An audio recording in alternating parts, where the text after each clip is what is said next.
La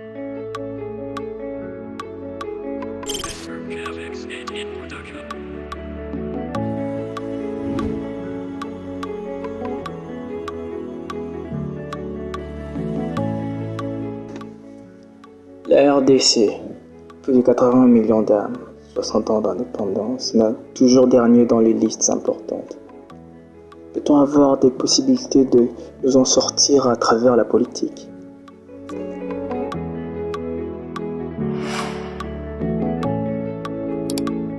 Combattants de l'indépendance, aujourd'hui victorieux, je vous salue au nom du gouvernement congolais.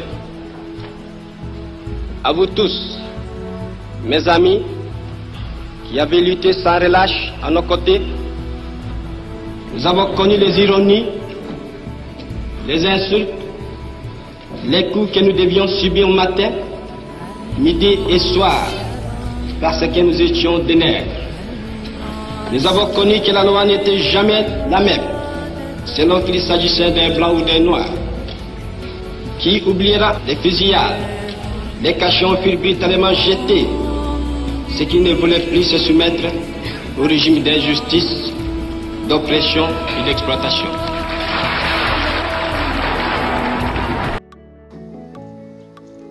Définition. La politique est un mot relatif à l'organisation du pouvoir dans l'État, à son exercice. L'importance de la politique, elle apporte l'orientation, cohérence, l'obligation, l'efficacité et clarté sur le fonctionnement d'une organisation. La politique est une vocation ou une profession? À vous de répondre, s'il vous plaît.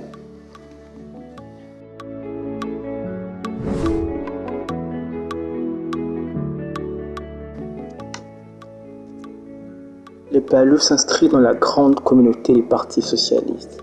Mais le socialisme, qu'est-ce que c'est?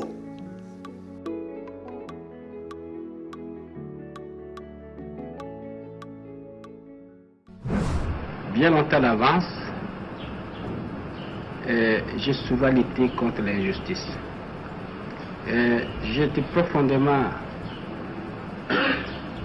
éduqué dans la doctrine, pour ainsi dire, vraiment chrétienne. J'avais ce sentiment et mon père, ma mère m'ont toujours dit il ne faut pas être méchant, il faut être bon envers les gens, même quand on vous a frappé, il ne faut pas répondre. Et alors je n'ai jamais compris dans ma vie pourquoi à l'école on nous enseignait qu'il faut être bon, il faut la charité chrétienne, il faut l'amitié entre les hommes. Comment on peut concilier l'instruction que les Européens nous donnaient à l'école, les principes de civilisation et de morale, avec les actes que ces Européens commettaient vis-à-vis des populations noires? Et c'est en faisant cette observation au jour le jour, à comparer les principes qu'on nous enseignait, les actes que ceux qui nous enseignaient commettaient. Et alors, je voyais chaque fois la contradiction. C'est alors que j'ai commencé à prendre de plus en plus conscience, n'est-ce pas, que alors, j'ai commencé, n'est-ce pas, à étudier les révolutions à travers l'humanité, très souvent la Révolution française, les causes qui ont été à la base de cette révolution. Pourquoi ces gens se sont révoltés? Pourquoi ils ont lutté pour la liberté? Et j'ai compris que vraiment, à travers toutes les révolutions, il y a un élément profond.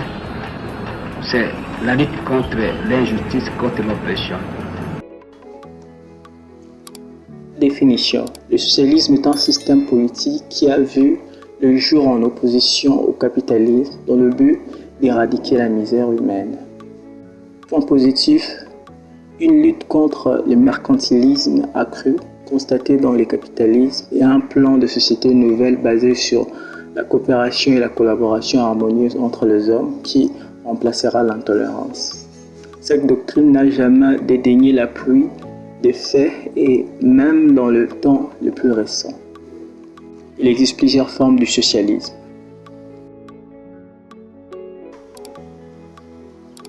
Point négatif. Parmi les premiers inconvénients, la suppression de la propriété privée pourrait éliminer les incitations que les entrepreneurs ont à investir, ce qui pourrait conduire à une situation de moins bien-être en raison de la fuite des capitaux. Privilégier le bien-être général d'un autre côté pourrait également déprimer l'économie. En ce sens, la défense d'une société égalitaire et non la méritocratie pourrait faire fuir les talents et le capital humain. Lorsqu'on parle de système politico-économique, il n'y a pas de système parfait. D'où le devoir de chaque génération, c'est d'apporter sa pierre à l'édifice et surtout un grand lot de possibilités de pragmatisme dans la course à la société parfaite.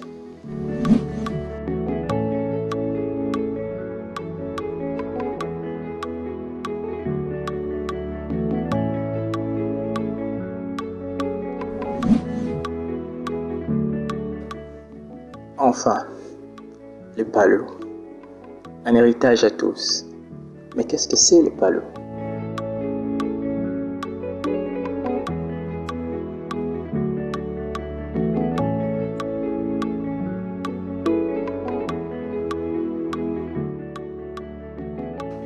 La résistance du peuple congolais à l'oppression coloniale belge a éclaté au grand jour pour la première fois le 4 janvier 1959 à Léopoldville.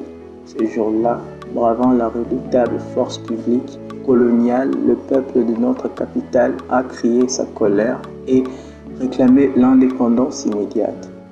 Le vent de contestation va gagner ensuite tous les pays. Les multiples organisations politiques vont voir aussi tous les jours avec des programmes divers. Dans l'émiettement politique qui se dessine, émerge un homme, Patrice Emery Lumumba, qui parvient à réunir à la veille de l'indépendance les véritables nationalistes qui se fédèrent en un front commun en vue de la formation d'un gouvernement dont les credos centrales reposaient sur le mot d'ordre suivant: l'indépendance totale et nationalisme. Le 10 juin 1960, un protocole d'accord est signé par les dirigeants des partis nationalistes membres du Front: MNC Lumumba, PSA Kizenga, Balubakat, Sereya, Unibat, Kouak, MUD, Unité congolaise. C'est grâce à cet accord que les nationalistes obtiennent la majorité au Parlement du nouvel État indépendant et forment le gouvernement présidé par Patrice Emery Lumumba. Devant les intrigues, les risques d'éclatement du pays consécutifs à tous les complots auxquels sera confronté ce gouvernement, Patrice Emery Lumumba et ses compagnons décident de serrer les rangs et signer un protocole de fusion de tous les partis nationalistes en une seule organisation politique. Malheureusement, la révolution suivie de l'arrestation du Premier ministre congolais puis sa liquidation physique au Katanga le 17 janvier 1961 n'ont pas permis la réalisation de ces protocoles d'accord. Antoine Gizenga, vice-premier ministre et légataire testamentaire de Patrice Lumumba, se retranche avec les fidèles compagnons de ces derniers à Stanleyville où il poursuit sa lutte. Le parti nationaliste tente à nouveau de se regrouper au sein du parti national Lumumba. Mais le Front uni des nationalistes est déjà trop disloqué pour donner à ces derniers partis une consistance véritable. Quelque temps après, c'est l'arrestation et l'emprisonnement illégal dans l'île de Boulabemba. Le Congo va connaître un chaos indescriptible caractérisé par, d'un côté, le peuple en armes continuant à se battre pour une véritable indépendance, et de l'autre, la horde des assassins commandés depuis Léopoldville par les mercenaires et laquais à la solde des ennemis jurés de l'indépendance nationale. Sans direction politique claire, sans parti d'avant-garde avec des aventuriers assoiffés du pouvoir à sa tête, le mouvement populaire est une fois de plus écrasé dans le sang. Il va falloir attendre la libération d'Antoine Gizenga de la prison de Boulabemba pour pouvoir réunir et rassembler à nouveau sous son autorité les quelques responsables de partis nationalistes restés fidèles à l'œuvre de Patrice Lumumba. C'est ainsi que, perpétuant toujours le protocole d'accord de fusion de 1960 conclu entre partis nationalistes, est créé le 22 août 1964 le parti Lumumbiste unifié. Ce parti est donc né de la fusion des formations nationalistes MNC Lumumba, PSA Gizenga, Balubakat, Sereya, etc., qui de ces faits ont été déclarés dissoutes au profit du PALO. Le but du PALO. Grouper et unir tous les patriotes du Congo en vue de réaliser l'idéal du peuple congolais, l'indépendance effective de la nation, le bien-être de la population, la libération des peuples opprimés d'Afrique, l'unité et la solidarité africaine. Principe du PALU, le centralisme démocratique. Les devises du PALU, le peuple vaincra.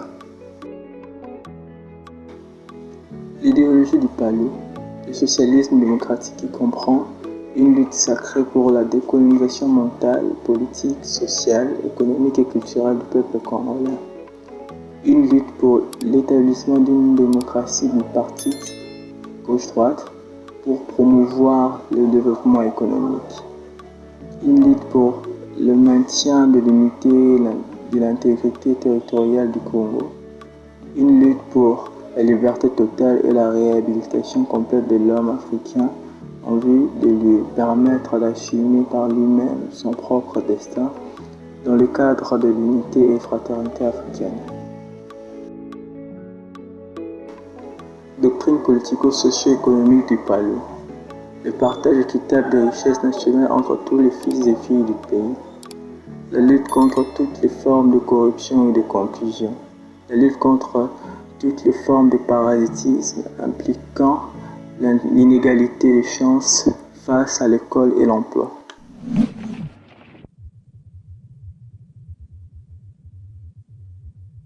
Monsieur le Président, quel est le propos de votre visite à New York? Je vais à New York pour prendre contact avec le secrétaire général des Nations Unies et lui préciser les intentions de mon gouvernement. Nous voulons que la paix se rétablisse au Congo et le plus rapidement possible. Mais pour que cette paix se rétablisse, il y a une condition, c'est que les troupes belges se retirent sans aucun retard. Pourquoi est-ce que vous avez demandé que la Russie envoie des troupes au Congo? C'est une demande qui émane de mon gouvernement, de nos chambres. Si nous avons pris cette position, c'est parce que le 14 juillet, le Conseil de sécurité avait pris une résolution au terme de laquelle les troupes belges devaient se retirer. C'est nous-mêmes qui avons fait confiance aux Nations Unies pour nous envoyer des troupes pour nous aider à l'évacuation des troupes belges et au rétablissement de l'ordre. Entre-temps, les troupes belges sont arrivées. L'ambassadeur de Belgique nous a écrit qu'il ne voulait pas du tout que les troupes belges partent. Et alors, nous avons de nouveau fait des appels sur des appels à l'Organisation des Nations Unies.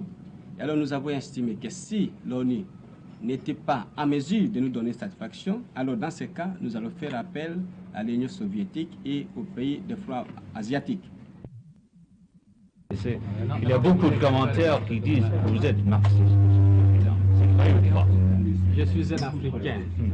Tout ce qui est progressiste en Afrique, je qualifie de progressiste. Je ne le suis pas, je suis simplement un Africain qui lutte pour la libération de son pays.